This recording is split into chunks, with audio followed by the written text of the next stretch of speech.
নমস্কার। কেমন আছেন সবাই? আশা করি ভালো আছেন, সুস্থ আছেন। কাটোয়া ক্যানভাসে সকলকে স্বাগত। বেশ কয়েকদিন আগে আমাদের বিবাহবার্ষিকীর 14 বছর অতিক্রান্ত হলো। সেই উপলক্ষে ঠিক হলো মায়াপুর যাব। যেমন ভাবা তেমন কাজ। সকালের 8:50 ধরে বেরিয়ে পড়লাম মায়াপুরের উদ্দেশ্যে।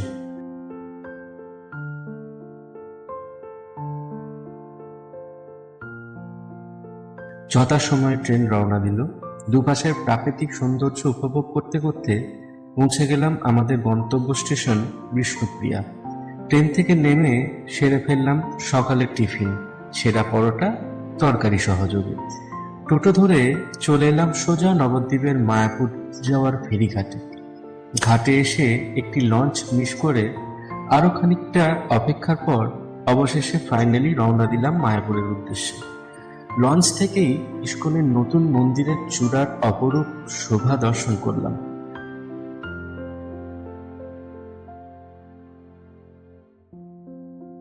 অবশেষে পৌঁছে গেলাম মায়াপুর ফেরিঘাটে। আয়ুষ অর্থাৎ আমাদের পুত্রের এক্সাইটমেন্টটা আমাদের থেকে অনেকটাই বেশি ছিল, কারণ এই প্রথম তার মায়াপুর ঘুরতে আসা। লঞ্চ থেকে হাঁটা দিলাম টোটো স্ট্যান্ডের দিকে। লঞ্চ থেকে নেমে এবার আমরা ইস্কনের উদ্দেশ্যে, তাই তো পাম?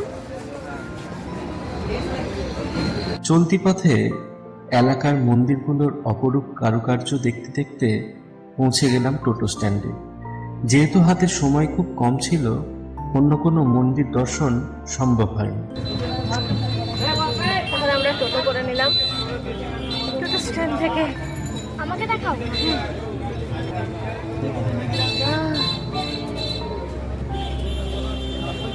সোজা গেলাম ইস্কন। তবে দুপাশের অপরূপ কারুকার্যে ভরা মন্দিরগুলো দেখতে দেখতে মনের মণিকাঠায় গেঁথে নিলাম। আজ প্রায় 13 বছর পর আবার মায়াপুর এলাম। আমাদের বিয়ের পরপরই আমরা মায়াপুর ঘুরতে এসেছিলাম। তারপর ইচ্ছে থাকলেও সময় করে আসা হয়ে ওঠেনি। অথচ আমাদের শহর থেকে খুব কাছেই নবদ্বীপ, মায়াপুর। আগের থেকে মায়াপুরের অনেকটা পরিবর্তন হয়েছে। নতুন নতুন কত দোকান, হোটেল, টুরিস্ট লজ, মন্দির তৈরি হয়েছে। এই 13 বছরের ব্যবধানে অনেকটাই চিত্রপট পরিবর্তন হয়েছে।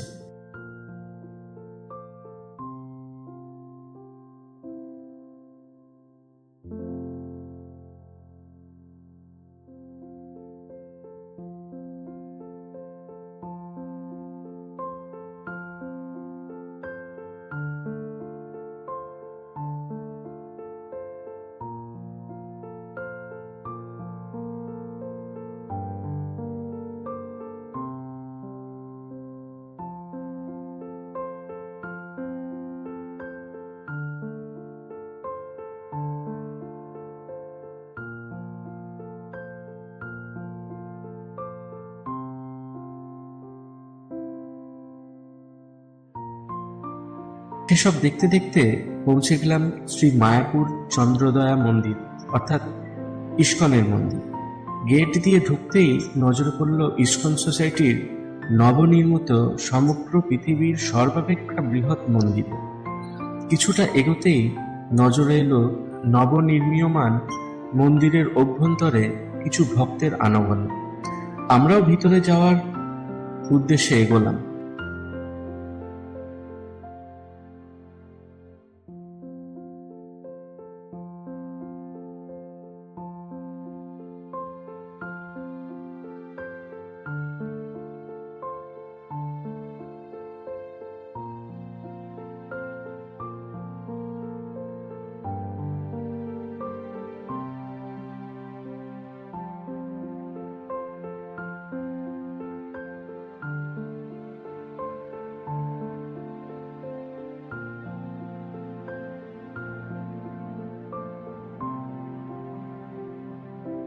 এখানে বেশ কিছু বিদেশি ভক্তবৃন্দ বাদ্যযন্ত্র সহযোগে নাম সংকীর্তন করছেন মহা উল্লাসে, সঙ্গে গীতা বিতরণ করছেন পর্যটকদের।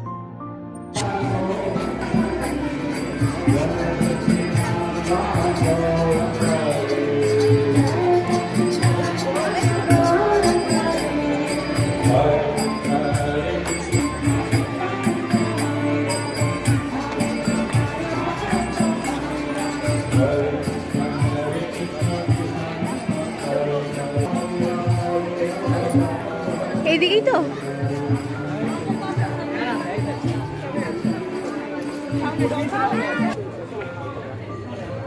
সেখান থেকে আরো কিছুটা এগিয়ে নজর এলো শীতকালীন প্রচুর ফুলের সম্ভার, দেখতে অপূর্ব লাগছে। আরো কিছুটা এগিয়ে জানতে পারলাম যে নতুন মন্দিরে বেলা 12টা থেকে আবার এন্ট্রি শুরু হবে। আপাতত এখন প্রবেশ নিষিদ্ধ, তাই চন্দ্রোদয় মন্দিরে প্রবেশ করলাম।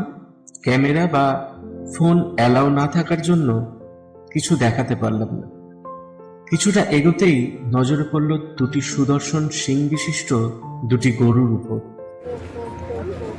বাঘের ইচ্ছা ষাঁড়ের গাড়ি চেপে, গরুর গাড়ি চেপে ঘোরার। জিজ্ঞাসা করায় জানতে পারলাম গোশালায় নিয়ে যাওয়ার উদ্দেশ্যেই এই গাড়ি।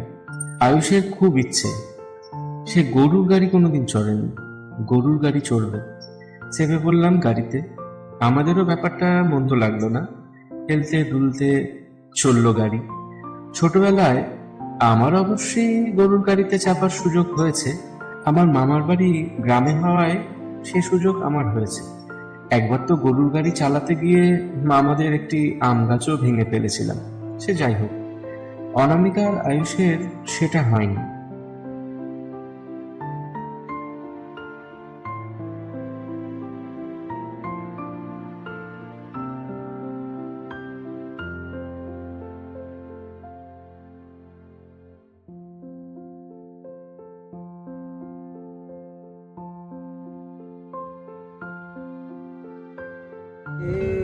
তোমার মনের ময়লা গেল সেটা কি করছিল মশাই?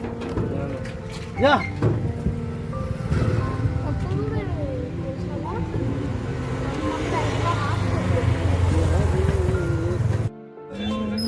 এটা হচ্ছে এখানকার গুরুকুল। ছেলেদের এদিকটা হচ্ছে ছেলেদের গুরুকুল আর এদিকটা হচ্ছে মেয়েদের। হ্যাঁ, সামনে গোশালা দেখতে না শিরাধা লিখে দিয়েছে।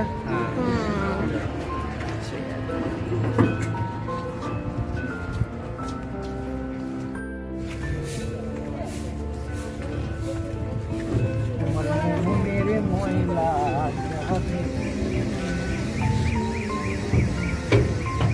কি সুন্দর দেখ ভাবি। পড়ানো হয় প্রতিভাবনে থাকার জায়গা, পড়াশোনার জায়গা।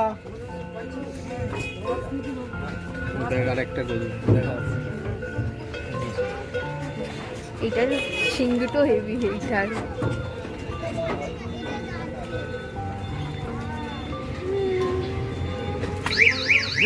পৌঁছে গেলাম গোশালায়। আমরা গরুর গাড়ি চেপে এলাম। আবার যাবো।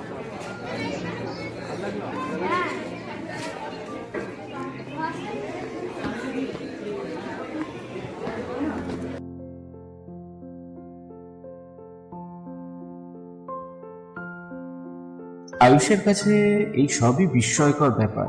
ও খুব মজাও পাচ্ছে, আবার ভয়ও পাচ্ছে।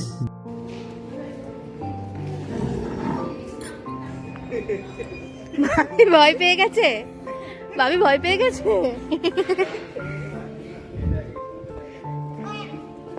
এই কিসে আওয়াজ করলো?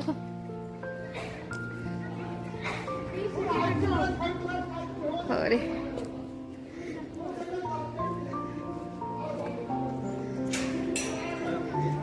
ও বাবারে, চলো চলো চলো চলো। না না আমি এখানে ঠিক আছি। কত বড় সিং, এটা না আরো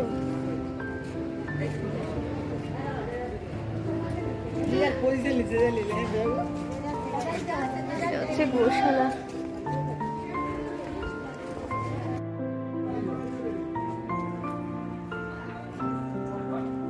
ভাবি ভয় পাচ্ছে, খালি মাঝে মাঝে ডাকছে গরু।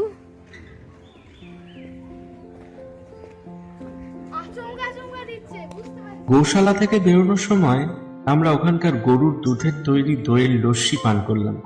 সেটা অবশ্য ভিডিও নেওয়া হয়নি। চলে এলাম শিল প্রভুপাদের সমাধি ও মিউজিয়াম দেখতে। এখানেও সেই মোবাইল জমা করাতে হবে, তাই আর ভিতরের দৃশ্য কিছু তোমাদের সাথে ভাগ করে নিতে পারলাম না, তার জন্য ক্ষমা প্রার্থী। আবার বন্ধ হয়ে গেছে মন্দিরটা। 12টার সময় একবার খুলেছিল, তারপর আবার বন্ধ করে দিয়েছে, আবার 4:30টার সময় আমরা দেবে। 12টার সময় বোধহয় ওই ইস্কনের মেন মন্দিরটা দেখতে গেছিলাম। হ্যাঁ, চলো এবার। ওখান থেকে দর্শন করে বেরোতে আমাদের অনেকটাই সময় লেগে গেল। বেলা অনেকটাই হয়ে গেছিল আর খিদেও বেশ খানিকটাই লেগেছিল। তাই মন্দির থেকে বেরিয়ে সোজা ভাইরাল হওয়া রানা প্রভুর নিরামিষ অর্থাৎ ভেজ বিরিয়ানি খেতে। আমরা এসেছি এখন সেই ভাইরাল হওয়া রানাপ্রভুর দোকানে ভেজ বিরিয়ানি খেতে।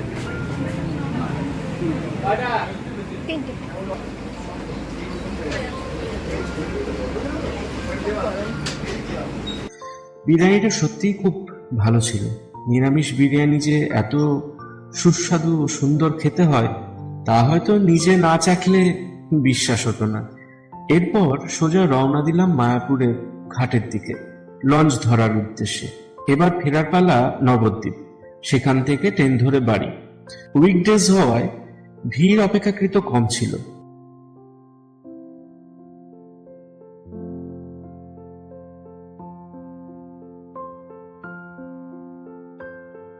নবদ্বীপে নেমে স্টেশনেই আসছিলাম, যেহেতু হাতে সময় ছিল হঠাৎই সিদ্ধান্ত বদল করলাম নবদ্বীপের কিছু বিখ্যাত মন্দির দেখে তবেই বাড়ি যাব।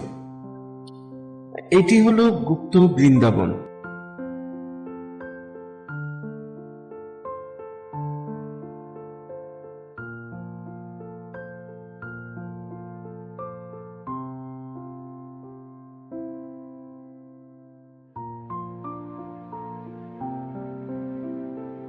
টিকিট কেটে নিয়ে চলে গেলাম দর্শন করতে।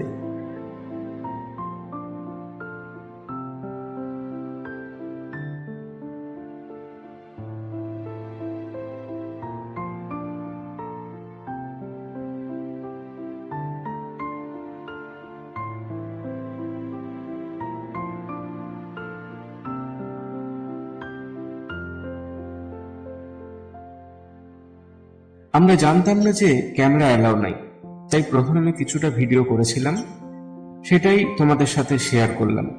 সময় বিশেষ না থাকায় সবটা আর ভিডিও করা হয়নি।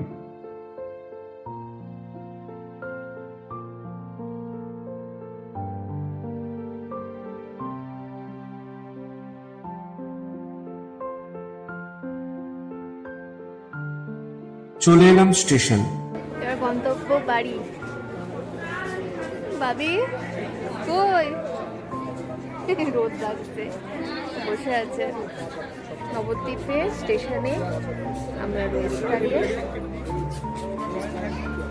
দিনটা মোটের উপর ভালোই কেটেছিল। অনেক সকালে বেরোনোর কারণে সবাই বেশ ক্লান্ত হয়ে পড়েছিলাম। যাই হোক, মাঝে মধ্যে এই ছোটখাটো ট্যুর করলে নিজেদের বোঝাপড়াগুলো ঠিক হয়, আবার একটা ব্রেনের রিল্যাক্সেশনও হয়, কি বলে? বাড়ি চলে এসেছি। আজকে এই ব্লগটা কেমন লাগলো তোমরা অবশ্যই জানিও। মায়াপুর এবং নবদ্বীপ ধাম, নবদ্বীপ ধামের সবটা নিয়ে নিই, অনেক অনেক জায়গায় ক্যামেরা এলাও নেই, তার জন্য আর করিনি সত্যি কথা। আর ট্রেন ধরারও তারা ছিল, তো যাই হোক স্টেশনে গিয়ে অনেকক্ষণ বসেছিলাম, তাড়াহুড়ো করে ট্রেন ধরতে হয়নি। নবদ্বীপ মায়াপুর আমি বিয়ের পরে ঘুরতে গেছিলাম, কিন্তু বাবির ফার্স্ট টাইম। বাবির কেমন লাগলো? ভালো। বেশ, চলো আজ এই ব্লগটা কেমন লাগলো জানিও। ভালো লাগলে অবশ্যই like, comment, share and subscribe করে দিও চ্যানেলে। আজকের মতো টাটা, বাই বাই। আবার খুব তাড়াতাড়ি নতুন ব্লগ নিয়ে আসবো।